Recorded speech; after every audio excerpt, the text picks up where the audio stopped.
안식일 첫 시간에 하나님의 성전에 나오신 모든 분들에게 하나님의 크신 은혜와 축복이 함께 하시기를 기도합니다. 오늘 영상을 통해서 이 예배에 참여하시는 분들에게 동일한 하나님의 은혜가 함께 하시기를 기도합니다. 이제 오늘이 벌써 2025년의 12월 19일입니다. 그렇죠? 이제 한 해가 다 저물어 가고 이제 사람들은 그렇게 기다리는 크리스마스가 얼마 남지 않았습니다. 그래서 오늘 저녁에 십계명 설교를 해야 되는데 크리스마스를 앞두고 십계명 설교를 하면 제가 집에 가서 혼날 것 같아요. 그래서 오늘은 크리스마스 설교를 준비했습니다. 하지만 십계명 설교를 했기 때문에 십계명과 크리스마스가 어떤 연관이 있는지를 여러분들에게 좀 말씀드리려고 합니다. 십계명과 크리스마스가 어울린다고 생각하십니까? 어울릴 수도 있고 어울리지 않을 수도 있습니다. 십계명 하면 딱딱한 돌판이고요. 크리스마스 하면 아기 예수로 탄생한 예수님이 생각납니다. 십계명은 안 지키면 우리를 정죄하는 법이고요. 아기 예수는 우리를 살리기 위해 오셨습니다. 하지만 오늘 우리가 십계명을 주신 하나님이 분명하면 할수록 베들레헴의 구유에 오신 예수님이 우리에게 더 아름답게 다가오게 될 것입니다. 여러분, 십계명을 주신 것보다 제가 늘 말씀드리지만 주시는 배경이 더 중요합니다. 하나님이 이스라엘 백성들을 애굽에서 인도해 내셔서 이제 시내산에 인도하시고 하나님이 그들을 만나기 위해 내려오셨어요. 그때 하나님의 임하심은 천둥이 치고 연기가 자욱하고 나팔 소리가 나고 그리고 뭐라고 말씀하셨냐 하면 접근 금지였습니다. 올라오지 말라는 겁니다. 올라오면 죽는다는 것입니다. 그래서 여러분 제가 찾아왔습니다. 어떻게 좀 감이 오십니까? 저런 표지 가끔 보십니까? Danger, do not enter. 저런 데 들어가면 됩니까? 안 됩니까? 절대로 안 됩니다. 그렇죠? 하나님이 그렇게 말씀하셨다는 거예요. 하나님이 정말 멀리 계신, 가까이 오셨지만 멀리 계신 분이셨습니다. 자, 그런데 누가복음 2장에 보면 강보에 쌓여 구유에 누인 아기가 표적이라고 말씀하십니다. 강보에 쌓인 아기. 여러분, 유대인들은요, 이제 자기들의 역사가 성경의 역사이기 때문에 하나님이 우리를 인도하시는 표적이라고 생각하면 어떤 게 머릿속에 탁 떠올랐냐면 홍해가 갈라지는 것, 하늘에서 불이 떨어지는 것, 시내산에 하나님이 천둥 번개로 임하시는 게 표적이었어요. 그런데 이제 천사들이 나타나서 뭐라고 얘기를 하냐면 이제 너희에게 정말 나타난 표적은 천둥도 아니고 번개도 아니고 짐승 밥통인 구유에 누인 꼼지락거리는 아기가 표적이라고 말씀하십니다. 아기가 표적이라니. 여러분, 어떻게 아기가 표적이 될 수 있을까요? 오늘 저녁에는 하나님이 그 시내산에 꽂아 놓으신 접근 금지라는 팻말을 뽑아 버리시고 가까이 오면 죽는다고 말씀하신 하나님이 이제 아기로 오셔서 제발 나에게 가까이 와달라고 말씀하시는 그 우리를 초청하시는 하나님에 대해서 다시 한번 좀 깊이 생각해 보고자 합니다. 자, 그러면 시내산에 나타난 하나님의 표적을 좀 다시 한번 우리가 잘 생각해 보겠습니다. 출애굽기 19장에 보면 이제 하나님이 이스라엘 백성들을 홍해를 건너고 만나를 주시고 광야의 길을 인도해 오셔서 이제 시내산에 왔는데 그때가 약 한 50일 정도 지난 기간이었습니다. 여러분, 이거는요, 제가 몇 시간 강조하지만 여러분, 이거는 그냥 이렇게 하나님이 오셨다라고 생각하시면 안 돼요. 왜냐하면 세상을 창조하신 하나님이 노예로 살던 사람들을 해방시키셔가지고 직접 만나러 오신 거예요. 여러분, 누가 찾아가야 됩니까? 우리를 구원해 주셨다면 그 구원의 은혜에 감사해서 누가 하나님을 찾아가야 되냐면 구원받은 사람들이 하나님을 찾아가는 게 일반적인 얘기예요. 근데 성경은 하나님이 그들을 구원해 내시고 하나님이 그들을 찾아오세요. 직접 찾아오신 하나님 얘기입니다. 근데 어떻게 오시냐? 셋째 날 아침에 우레와 번개와 빽빽한 구름이 산 위에 있고 나팔 소리가 매우 크게 들리니 진중에 있던 모든 백성들이 다 떨었습니다. 시내산의 연기가 자욱하니 여호와께서 불 가운데 거기 강림하셨고 연기가 옹기까마 연기같이 오르고 온 산이 크게 진동합니다. 여러분, 이게 글을 써서 이렇지 실제로 그 자리에 가면 땅이 흔들리고요, 천둥 번개가 치고요, 나팔 소리가 나는데 눈앞에서는 구름 연기로 자욱합니다. 그리고 하나님은 거기 어떻게 임하셨냐면 불 가운데 임하세요. 자, 어떻게 준비해야 되냐면 옷을 빨고 경계를 정하고 올라가면 안 되고 여인을 가까이 하지 않고 정말 마음을 다해서 준비해야 했습니다. 그럼 하나님은 우레와 번개와 지진과 빽빽한 구름과 연기와 맹렬한 불로 그들에게 오시는 것입니다.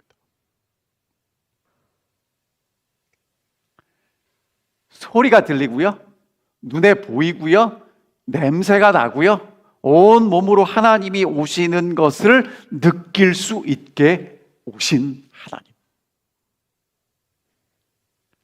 여러분, 그 앞에서 이스라엘 백성들이 무엇을 경험했겠습니까? 이렇게 하나님이 나타나신 이유는 하나님이 그런 분이세요.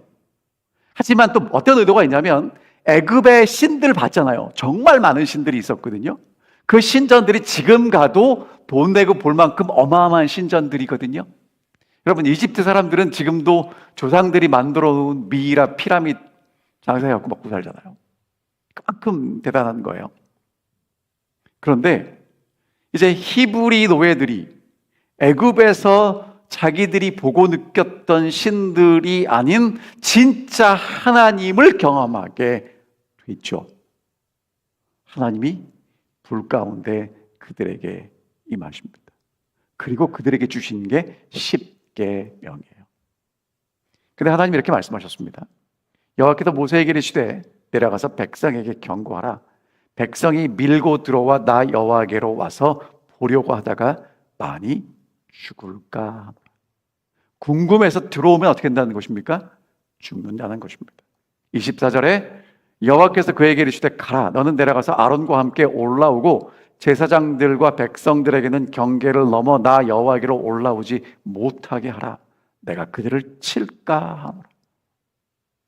하나님을 보고 듣고 냄새 맡고 경험했는데 하나님이 뭐라고 말씀하시냐면 딱 경계를 정해놓고 접근 금지 이렇게 하시는 거예요. 넘어오지 말라는 겁니다. 왜냐하면 나는 거룩한 하나님이고 너희는 죄인들이기 때문에 이것을 넘으면 죽는다는 거예요. 가까이 오지 말라고 말씀하십니다. 그러니까 이스라엘 백성들이 시내산에서 경험했던 하나님은 거룩한 하나님입니다. 전능한 하나님입니다. 장엄한 하나님이세요. 그 하나님을 느끼고 듣고 보았습니다. 하지만 여전히 선 너머에 계신 분이셨어요. 여러분, 이렇게 표현하면 좀 이해가 되시겠습니까? 가까이 하기엔 너무 먼 그분. 우리와 함께 하시는 건 너무 좋은데 함께 할 수 없어요. 왜냐? 하나님은 너무 거룩하시기 때문에 그래요. 차원이 다른 분이시기 때문에 그래요. 이게 이스라엘 백성들에게 율법을 주셨던 하나님의 모습입니다. 그 하나님은 철저히 접근 금지라는 팻말 뒤에 계시는 분이셨습니다. 그 하나님의 은혜도 경험하고 그 하나님이 주시는 만나도 경험하고 그 하나님이 홍해를 가르시는 것도 경험하고 오늘도 그 하나님의 인도하심을 받고 있지만 그 하나님은 여전히 멀리 계신 분이셨습니다. 자, 그런데 베들레헴에 또 다른 표적이 생겼습니다. 이 표적은 누가복음 2장 7절에 첫 아들을 낳아 강보에 싸서 구유에 누였으니 이는 여관에 있을 곳이 없는 강보에 쌓인 아기가 표적이라고 말씀하십니다. 자, 그러면 예수님이 왜 구유에 누우셨어요? 여관에 있을 곳이 없어서.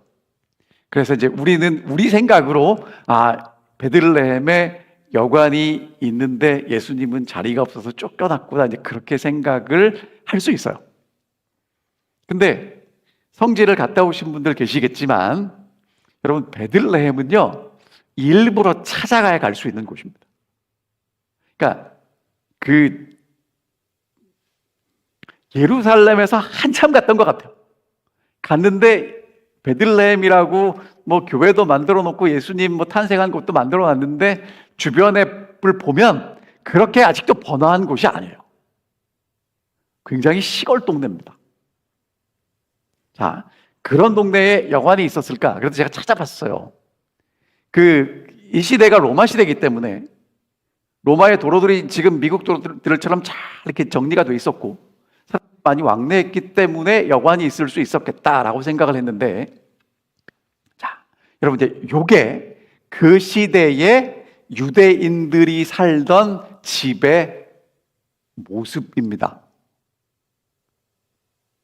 그러니까 상업적인 숙소가 아니고요, 일반 가정집이에요. 이 가정집은 세 부분으로 나누어져 있습니다. 자, 첫 번째, 누가 살아야 되냐면 주인 식구들이 사는 공간이 하나 있고요. 두 번째, 손님들을 위해서 준비된 객실이 있고요. 세 번째, 여러분, 그 시대에는 뭐가 참 중요했냐면 소나 말이 되게 중요한 집안의 재산 목록이었거든요. 그래서 이 1층에는 소나 말이 함께 이렇게 잠자고 있었답니다. 그래서 세 부분으로 나눠져 있었던 거예요. 자, 그러면 요셉이 다윗의 자손이잖아요. 그러니까 베들레헴 가면 사촌 형이든지 육촌 누구든지 있지 않을까요? 있었을 겁니다. 그런데 호적하러 요셉만 온 게 아니라 친척들이 다 몰려왔겠죠. 그러니까 손님방은 이미 다른 사람들로 꽉 차 있었어요. 그러니까 주인 집은 주인들이 쓰고 손님방이 꽉 찼으니까 이제 예수님의 어머니와 아버지는 문전박대를 당하고 쫓겨난 게 아니라 이제 어디 밖에는 자리가 남지 않았던 거예요. 짐승들이 머무는 자리밖에는 없었다고 이해하는 것이 더 합리적이지 않을까, 저는 그렇게 이해를 했습니다. 그런데 제가 보니까 요셉과 마리아가 그래도 좀 사회적으로 좀 지위가 있든지, 그래도 좀 돈이 좀 있든지, 아니면 요셉이 좀 이렇게 평상시 관계를 잘 맺었든지 하면 그래도 좀 이렇게 좀 나았었을지 모르지만, 이제 이 만삭이 된 요셉과 마리아가 제일 이제 있게 된 것이 어디냐면 손님방도 아니고 이제 짐승들이 있는 참 냄새나고 지저분한 그런 곳으로 이제 침실을 얻게 되었다는 것입니다. 그런데 천사들이 목자들에게 이렇게 얘기합니다. 가서 강보에 쌓여 구유에 누워있는 아기를 볼 것인데 이것이 표적이다. 여러분, 이 표적이라는 이 세메이온이라는 헬라어는요, 요한복음에 예수님이 그들에게 내가 하나님의 아들이다라는 것을 보여준 또 동일한 단어입니다. 강보에 쌓여서 구유에 누인 아기가 표적이라는 것입니다. 하나님이 보내시는 분명하고 확실한 신호라는 것이죠. 자, 근데 여러분 두 가지가 있어요. 자, 여기 보면 강보에 싸서 구유에 누인 아기. 그러니까 너희들이 베들레헴에 가서 집집을 다니면서 태어난 아기를 보는데 그 아기가 강보에 쌓여 있고 구유에 놓여 있으면 하나님이 보낸 메시아라는 표적이다. 누구나 찾을 수 있다라는 얘기죠. 그러면 예수님은 이 땅에 오셨을 때 어떤 모습으로 오셨어요? 강보에 쌓이셨습니다. 여러분, 강보가 뭐죠? 갓난아기 태어나면 팔다리가 굽지 않도록 이렇게 꽁꽁 묶어두는 천 조각을 강보라고 한답니다. 우리 임태균 집사님이 최근에 이제 딸 봤는데 꽁꽁 잘 싸매 놓으십니까? 할머니 할아버지가 외할머니 외할아버지도 오셨고 할머니 할아버지도 외할머니 외할아버지는 한국에서 오셨고 할머니 할아버지는 미국에서 오셨는데 할머니 할아버지가 지지난주에 떠나시면서 그러시더라고요. 이 손녀딸이 눈에 밟혀서 집을 갈 수가 없다고. 자, 근데 여러분 예수님이 오셨는데 예수님은 어떤 모습으로 오셨냐면 강보에 쌓여 있었어요. 그럼 예수님이 이 땅에 오신 첫 번째 모습은 팔다리도 마음대로 가누지 못하는 꼼짝달싹하지 못하는 연약한 아기의 모습으로 오셨다는 것입니다. 그게 표적이에요. 두 번째, 어디에 누이셨습니까? 구유. 여러분, 구유가 뭐죠? 밥통입니다. 소와 말이 밥 먹는 밥통. 돌을 파거나 나무로 된 밥그릇이죠. 예수님 누일 데가 없어가지고 그래도 이제 부드러운 집을 집이나 뭘 깔고 했겠지만 예수님을 거기 누였어요. 그러니까 여러분, 아기가 태어나면 그래도 엄마 아빠가 뭔가를 좀 준비했어야 되는데 여행길이고 돈이 없어서 충분하게 준비를 하지 못했던 것 같습니다. 여러분, 이게 하나님이 보내신 확실한 신호라는 것입니다. 강보에 쌓여서 구유에 누워있는 아기. 이 세상에 단 하나밖에 없는 아기. 천사들이 목자들에게 뭐라고 얘기했냐면 왕궁으로 가지 말라는 겁니다. 화려한 저택으로 가지 말라는 것입니다. 가장 더럽고 가장 낮은 곳 말밥통으로 가라는 거예요. 하나님이 거기 계신다는 겁니다. 이게 크리스마스 이야기입니다. 자, 그런데 누가 예수님을 찾아가서 만났냐 하면 목자들이에요. 자, 그러면 여러분 이게 우리한테는 어떻게 들리냐면 되게 멋있게 들려요. 목자들이 밤에 하늘의 별을 보고 천사들이 나타나서 가서 이렇게 예수님을 경배했다. 자, 누가는 이렇게 기록합니다. 그 지역의 목자들이 밤에 밖에서 자기 양떼를 지키더니 주의 사자가 곁에 서고 주의 영광이 그들을 두루 비침에 크게 무서워하는지라. 그러니까 여러분, 분명한 예수님이 올랜도에서 태어나셨다면 12월 25일도 가능해요. 그렇죠? 지금 밖에 밤에 있을 만합니까? 좀 쌀쌀하긴 하지만 불 피워놓으면 가능합니다. 근데 예수님이 만약에 저쪽 시카고에서 태어나셨다면 절대로 12월 25일은 불가능합니다. 뉴욕도 아니고 시카고도 아닙니다. 자, 근데 여러분, 이 목자들이에요. 그러니까 보통 사람들은 다 지금 밤에 집에서 잠자는데 목자들은 양떼를 지켜야 되기 때문에 밖에서 머무는 사람들입니다. 신분이 높다는 겁니까? 낮다는 겁니까? 신분 낮은 사람들입니다. 자, 그리고요, 여러분, 우리는 다윗을 생각하면 목자, 참 되게 이 목가적이고 아름답게 생각하는데, 여러분 그 얘기 아세요? 양께 푸른 풀밭이 쫙 펼쳐져 있고 양들이 흩어져 있으면 거기가 정말 멋있어 보이시잖아요. 근데 가보면요, 여러분, 양이나 소가 이렇게 쫙 펼쳐져 있으면 그 밑에는 뭐가 있는지 아십니까? 얘들이 계속 다니면서 똥을 싸서 그 풀밭 사이사이에 다 이렇게 뭐가 있냐면 똥이 있어요. 자, 그리고 여러분이 이 목자들이 보통 양떼를 지키는데 누구 양떼를 지키냐면 내 거를 지키는 게 아니라 나는 고용돼서 지켜요. 그러면 여러분 같으면 사자나 곰이 와서 양들을 공격하면 쫓아가서 싸울까요? 한 마리 주고 말까요? 여러분, 다행히 사자나 곰은 양이 100마리 있으면 와서 한 마리나 두 마리만 잡아가고 갑니다. 그렇죠? 나머지는 안 건드려요. 그러니까 목자들이 어떻게 하냐면 한 마리 그냥 주고 마는 게 더 안전한 거예요. 그리고 배고프면 잡아먹기도 했답니다.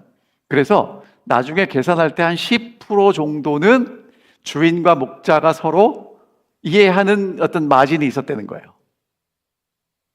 그럼 여러분, 목자들 말은 믿을만 할까요? 안 믿을만 할까요? 그 시대에 목자들은 절대로 증인으로 세우지 않았답니다. 믿을만 하지 않다는 거예요. 자, 그런데 이 목자들이 왜 예수를 제일 먼저 만난 사람들이 되었을까? 자, 화이트 선지자가 시대의 소망 이렇게 쓰고 있습니다. 이 목자들은 비록 신분은 낮았으나 경건한 사람들이었다. 칠흑 같은 밤, 그들은 별이 총총한 하늘을 쳐다보며 구주께서 이 땅에 오실 것에 대하여 이야기를 나누며 빛이 세상에 비치기를 기도하고 있었다. 여러분, 이 사람 그 밤에 양떼를 지키면서 하나님의 약속을 기억했고 하나님이 보내실 다윗의 자손을 기다리면서 기도했다는 거예요. 천사가 이 사람들한테만 왔겠습니까? 천사는 대제사장도 찾아가고 그 당시 율법사들도 찾아가고 장로들도 찾아가고 정말 찾아가서 이 기쁜 소식을 다 전하고 싶었을 겁니다. 근데 여러분, 전하고 싶은데 듣는 사람이 들어야 전해주죠. 바빠요. 뭔지 모르지만 해야 될 일이 있어서 천사들이 가서 아무리 기다려도 이 사람들은 들으려고 하지 않습니다. 근데 목자들에게 갔더니 이 사람들은 신분이 낮고 별 볼 일 없는 사람들이었지만 하나님의 약속을 기억합니다. 그 이야기를 해요. 그리고 기도합니다. 여러분, 아기 예수를 만날 수 있는 사람이 누구냐? 저는 하나님의 천사가 올랜도 교회에서는 그래도 누구한테 제일 먼저 왔으면 좋겠냐면 담임 목사인 저한테 먼저 와서 좀 말씀해 주셨으면 좋겠어요. 근데 여러분, 하나님의 천사는 누구한테 가냐면 기다리고 준비하는 사람에게 갑니다. 그러니까 누구나 하나님의 약속을 붙잡고 기도하고 기다리면 이 소식을 들을 수 있다는 것입니다. 천사가 뭐라고 얘기하냐면 무서워하지 말아라.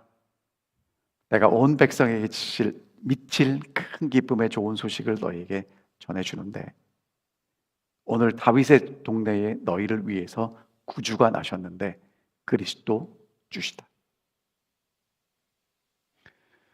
여러분, 그리스도라는 것은 메시아의 헬라어 버전이고요.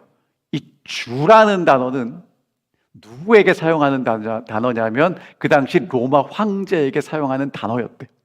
그러니까 로마 황제보다 더한 다윗의 자손, 하나님이 세우신 왕이 여기 나왔다는 것입니다. 그리고 베들레헴에는 접근 금지라는 표지판이 사라지고 이제 새로운 표지판을 하나님이 세우십니다. 그것은 강보에 쌓여 구유에 누인 아기라는 표지판이 있죠.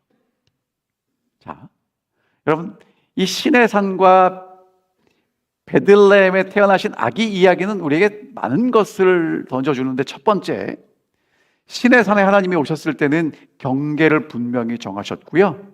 넘어오지 말라고 하셨습니다. 함부로 넘어갈 수 없었습니다. 자, 그런데 베들레헴의 마국간에는 경비병도 없고요, 넘어오지 말라는 이야기도 없고요, 누구나 마음껏 들어올 수 있는 그러한 공간을 제공해 주신 것입니다. 여러분, 혹시 소 보러 갈 때 주인한테 허락 받고 가야 합니까? 미국은 보니까 이렇게 거리에서 이쁜 강아지들 보아서 보면 이렇게 쓰다듬어 주고 싶을 때 물어보더라고요. 펫해도 되냐고. 그러면 대부분의 주인들은 좋아하더라고요. 근데 여러분, 구유에 누이신 아기 예수를 만나러 갈 때는요, 경계 없이 누구나 갈 수 있도록 경계를 허무셨다는 것입니다. 이게 크리스마스 이야기입니다. 두 번째, 시내산에 임하셨을 때는 천둥 소리가 나고 번개가 치고 지진이 나면서 연기가 찰하고 불 가운데 임하셨습니다. 두려웠어요. 자, 그런데 구유에 누인 아기는 응애하고 웁니다. 혹시 아기 보고 무섭다라고 생각하시는 분 계십니까? 이 아기는요, 보면 기분 좋아집니다. 왜 좋은지는 모르지만 참 기분 좋아요. 강아지도 새끼가 이쁘고 고양이도 새끼가 이쁘고, 새끼는 제가 보니까 뭐든지 이쁜 것 같아요. 저희 집에 칠면조가 작년인가 돌아다녔거든요. 근데 어느 날 보니까 어미 칠면조를 따라다니는 새끼들이 있어요. 얼마나 예쁜지 몰라요. 그리고 가끔 그 꽃사슴도 옵니다. 저희 집에 어미 사슴과 함께 등에 점박이가 있는 꽃사슴이 오는데 걔네들은 참 이뻐요. 자, 근데 예수님이 이 땅에 어떻게 오셨다고요? 아기로 오셨다고요. 누구도 두려워하지 않고 다가갈 수 있게 오셨다는 것입니다. 자, 그리고 십계명은요, 차가운 돌판이었습니다. 보면 죽습니다. 구약 성경에 보면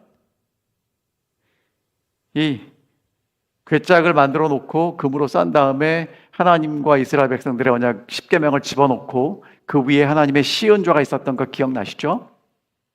그런데 이스라엘 백성들이 그 법궤를 빼앗겼다가 다시 돌아온 다음에 사람들이 거기 안에 뭐가 들어있는지 봤다가 다 죽었어요. 함부로 하면 안 됩니다. 차가운 돌판이고 만지면 죽습니다. 자, 그런데 베들레헴에 오신 하나님은 부드럽고 따뜻한 살결을 가진 아기로 오셨습니다. 여러분, 목자들이 가서 예수를 바라만 봤을까요? 이쁘다고 쓰다듬어 줬을까요? 조그만 손을 만지기도 하고, 정말 이 아기를 이뻐하는 목자는 뽀뽀도 해줬을 겁니다. 얼마나 예뻤을까요? 여러분, 그렇게 장엄하고 무섭게 나타나신 하나님이 이 땅에 아기로 오셨다는 이야기는 어떠한 경계도 없이 두렵지 않게 누구나 만질 수 있는 그런 하나님의 아들이 인간이 되어서 오셨다는 이야기입니다. 특별히 여러분, 예수님이 어디 누우셨어요? 말구유에 누우셨어요. 그럼 여러분, 구유에 들어있는 건 뭐가 들어있습니까? 여물이 들어있죠. 소나 말이 먹어야 되니까. 예수님이 밥통에 오신 생명의 떡이라는 것입니다. 예수님 뭐라고 말씀하셨냐면 나는 생명의 떡이라고 말씀하셨어요. 나를 먹는 자는 누구나 다 산다고 말씀하셨는데, 그럼 예수님은 왜 오셨어요? 먹히기 위해 오신 생명의 떡이라는 것입니다. 하나님이 주시는 생명을 이 그릇에 담았으니까 누구든지 와서 먹으라는 겁니다. 그러면 산다는 거예요. 여러분, 이게 크리스마스 이야기입니다. 강보에 쌓여 구유에 누긴 아기는 하나님이 이 땅에 보내신 하나님의 표적이었고요. 2025년 우리가 성탄절을 이제 앞에 두고 있는데, 이런 기간에 우리가 다시 한번 좀 깊이 묵상하고 생각해야 될 말씀이 아닌가 싶습니다. 신의 산에 나타나신 하나님은 가까이 오면 죽는다고 말씀하셨습니다. 하지만 크리스마스의 하나님은 가까이 오라고 말씀하십니다. 내가 나를 먹고 마셔야 산다고 말씀하고 계시는 것이죠. 자, 그러면 여러분, 이제 왜 하나님은 이 땅에 아기로 오셨을까요? 이유가 뭘까요? 아니, 이 땅에 능력 있는 하나님이 하나님의 뜻을 이루시고 회복하기 위해서 왜 아기로 오셨을까? 여러분, 신의 산에 나타나신 하나님은 하나님의 것을 다 보여주시진 않았어도 그래도 충분히 그들에게 하나님이 어떤 분이신지를 보여주셨습니다. 천둥이 치고 지진이 나고 연기가 자욱하고 나팔 소리가 나고 불 가운데 임하신 하나님이십니다. 그런데 크리스마스에 오신 하나님은 그런 능력 있는 모습이 아니라 가장 연약한 아기의 모습으로 오셨습니다.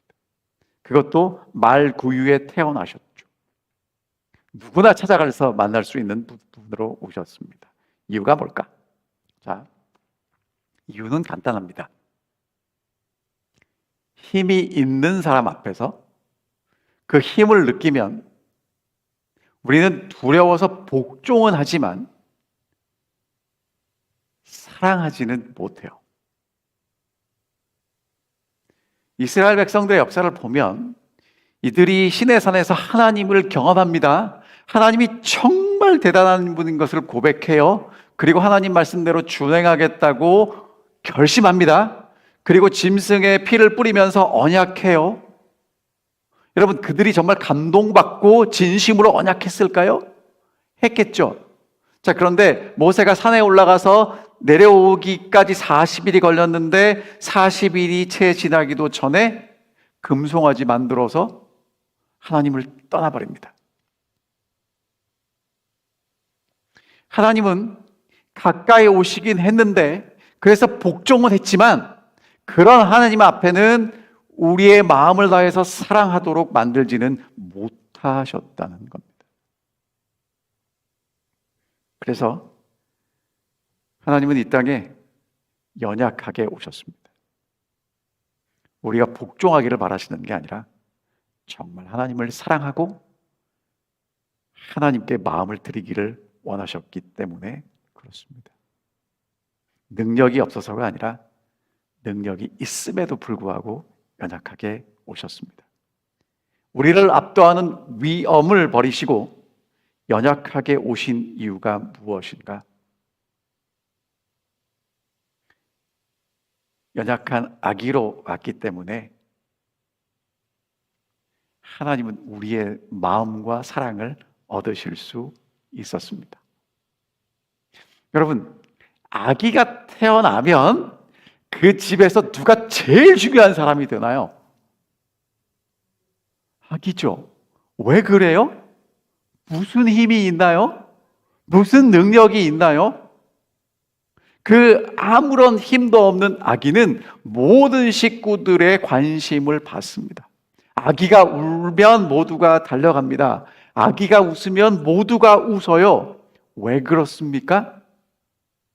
능력이 아니라 사랑으로 하나 되게 하는 힘이 있기 때문에 그렇습니다.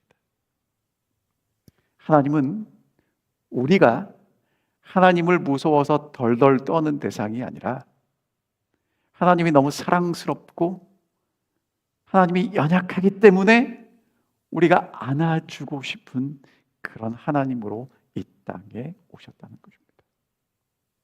하나님께서 위엄의 표를 쓰지 않으셨다. 그분은 그분의 영광을 가리우셨는데 이는 당신의 위엄이 우리를 두렵게 하여 생명을 잃게 하지 않도록 하기 위함이었다.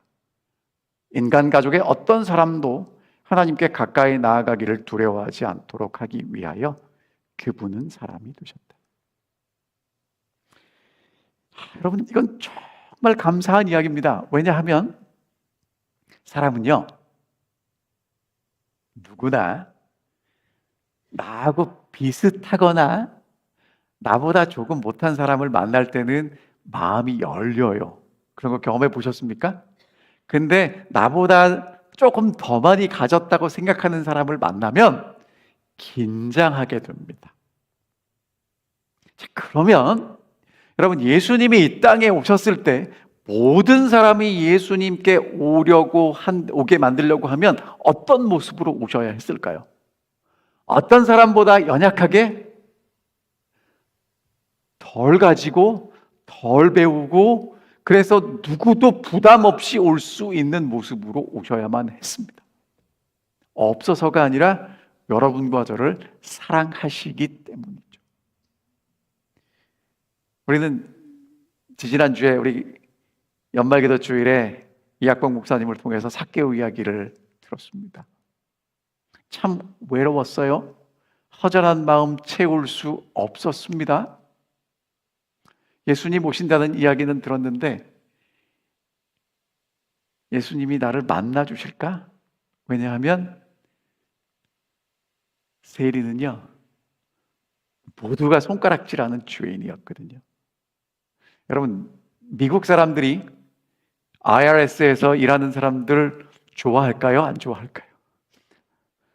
여러분, 텍스하는 이야기를 들으시면 굉장히 마음에 기쁨이 오르면서 내가 텍스를 내야지라는 생각이 드십니까? 아니면 한 푼이라도 적게 내면 좋겠다고 생각이 드십니까? 대답하지 마세요. 근데 삭개오는 그 텍스를 거두는 사람들 중에 최고 책임자예요. 그러면 잘 걷었을까요? 못 걷었을까요? 기가 막히게 잘 걷었을 겁니다. 그런데 예수님 보고 싶어서 예수님을 만나러 나무 위에 올라가죠. 그럼 여러분, 삭개오는 예수님을 볼 수 있었을 겁니다. 그런데 예수님이 삭개오를 볼 확률은 얼마나 될까요? 그런데 여러분, 삭개오가 있는 그 나무 밑으로 예수님이 걸어오시는 거예요. 그리고 성경에는 한 번도 둘이 만난 적이 없는데 예수님이 삭개오의 이름을 부릅니다. 삭개오야, 내려와라. 시내산의 천둥 소리가 아닌 삭개오의 이름을 부르시면서 내려와라. 내가 오늘 니네 집에 갈 거다. 그렇게 불러주시는 겁니다. 여러분, 신의 산에서 장엄하게 나타나셨던 하나님이 아니라 크리스마스에 우리를 찾아오신 하나님은 오늘 우리가 있는 곳에 찾아오셔서 내 이름을 부르시면서 내가 너하고 오늘 밤 함께 있겠다고 말씀하시는 분입니다. 김춘수 시인이 쓴 꽃이라는 시를 다 기억하실 것입니다. 내가 그의 이름을 불러주기 전에는 그는 다만 하나의 몸짓에 지나지 않았다. 내가 그의 이름을 불러주었을 때 그는 나에게로 와서 꽃이 되었다. 이름을 불러주고 의미를 부여하면 특별한 존재가 됩니다. 하지만 이름을 불러주지 않고 아무도 알아주지 않으면 그냥 거기 있는 존재입니다. 베들레헴의 아기로 오신 예수님이 이제 오늘 오셔서 우리에게 뭐라고 말씀하시냐면 우리의 이름을 부르시면서 하나님의 꽃이 되라고 호소하고 계시는 것입니다.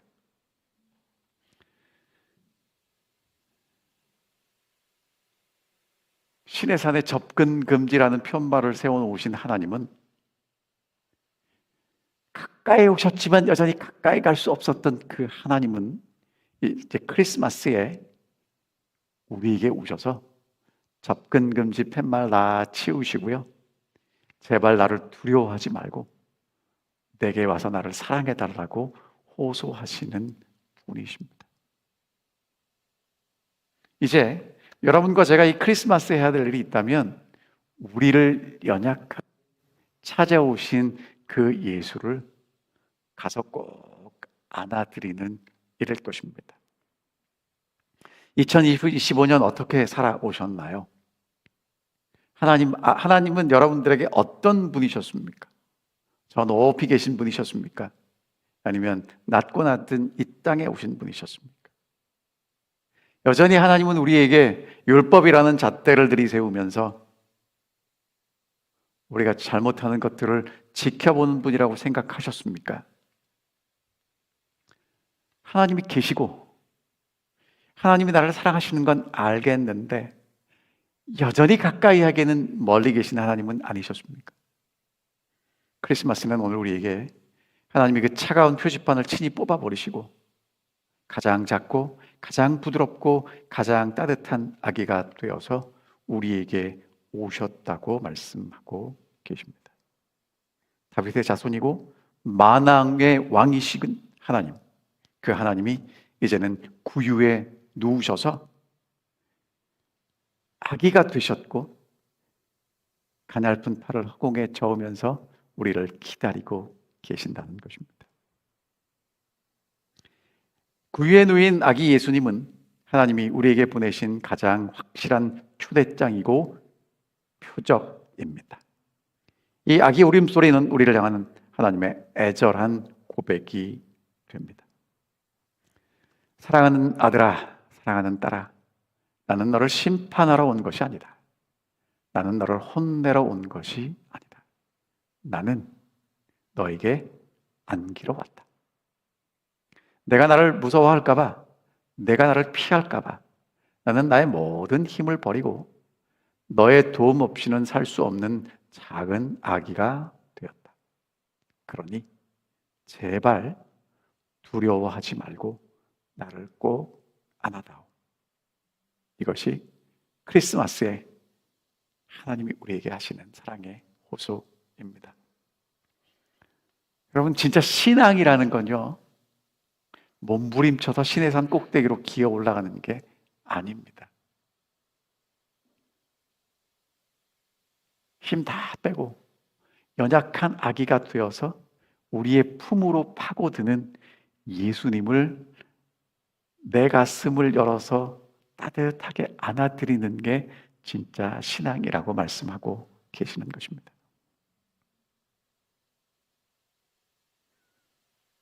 여러분, 정말 이번 크리스마스에 여러분과 제가 하나님이 내게 어떤 분이신지를 다시 한번 깊이 생각해 주셨으면 좋겠습니다.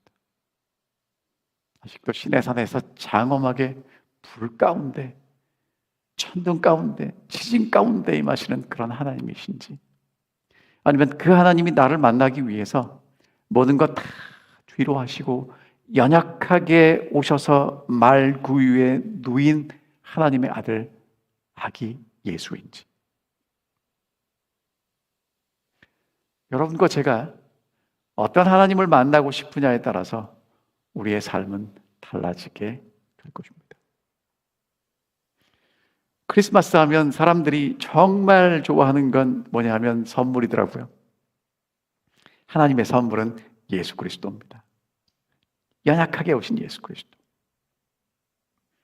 그 예수님이 오늘 여러분과 제게 뭐라고 호소하시냐 하면 와서 나 좀 안아달라고 호소하십니다. 여러분, 우리의 마음을 열고 그 예수님 만나러 가지 않으시겠습니까? 이제 저희가 크리스마스에는 따로 예배드리지 않습니다. 돌아오는 한 주일 동안 우리가 크리스마스를 이제 지나게 될 텐데, 뭐 다 아시죠? 예수님이 이날에 태어나신 거 아닙니다.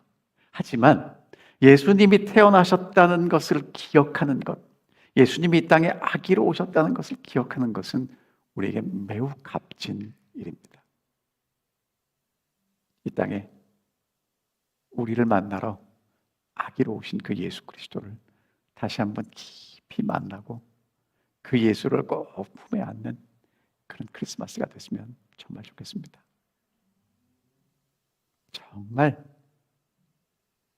하늘에는 평화가, 기쁨이 있고 하나님의 기쁨이 넘치는 하나님의 크신 은혜와 사랑을 경험하는 성탄절이 되기를 바라면서 오늘 말씀 줄이겠습니다.